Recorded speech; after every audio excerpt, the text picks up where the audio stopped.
field trip, Paris, Kentucky. Class is now in session.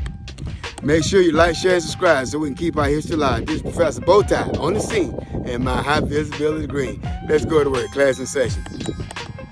Frankfort and Cincinnati Railroad, built in 1888 to 1890 as the Kentucky Midland Railroad. It spanned 40 miles from Frankfort to Paris, had connections on both ends to the L and N. Name changed to Frankfort and Cincinnati in 1899, but it had no connections to Cincinnati. Ran Cardinal Passenger Rail from 1927 to 1952, tracks in Bourbon County, abandoned in 1967. All tracks removed by 1987. And this is Kentucky Historical Society, Kentucky Department of Highways, and Frankfort and Cincinnati Railroad, Paris, Kentucky. You now officially in the books. Hello, world. Hello, money. Hola dinero. Hola mundo. On to the next mark.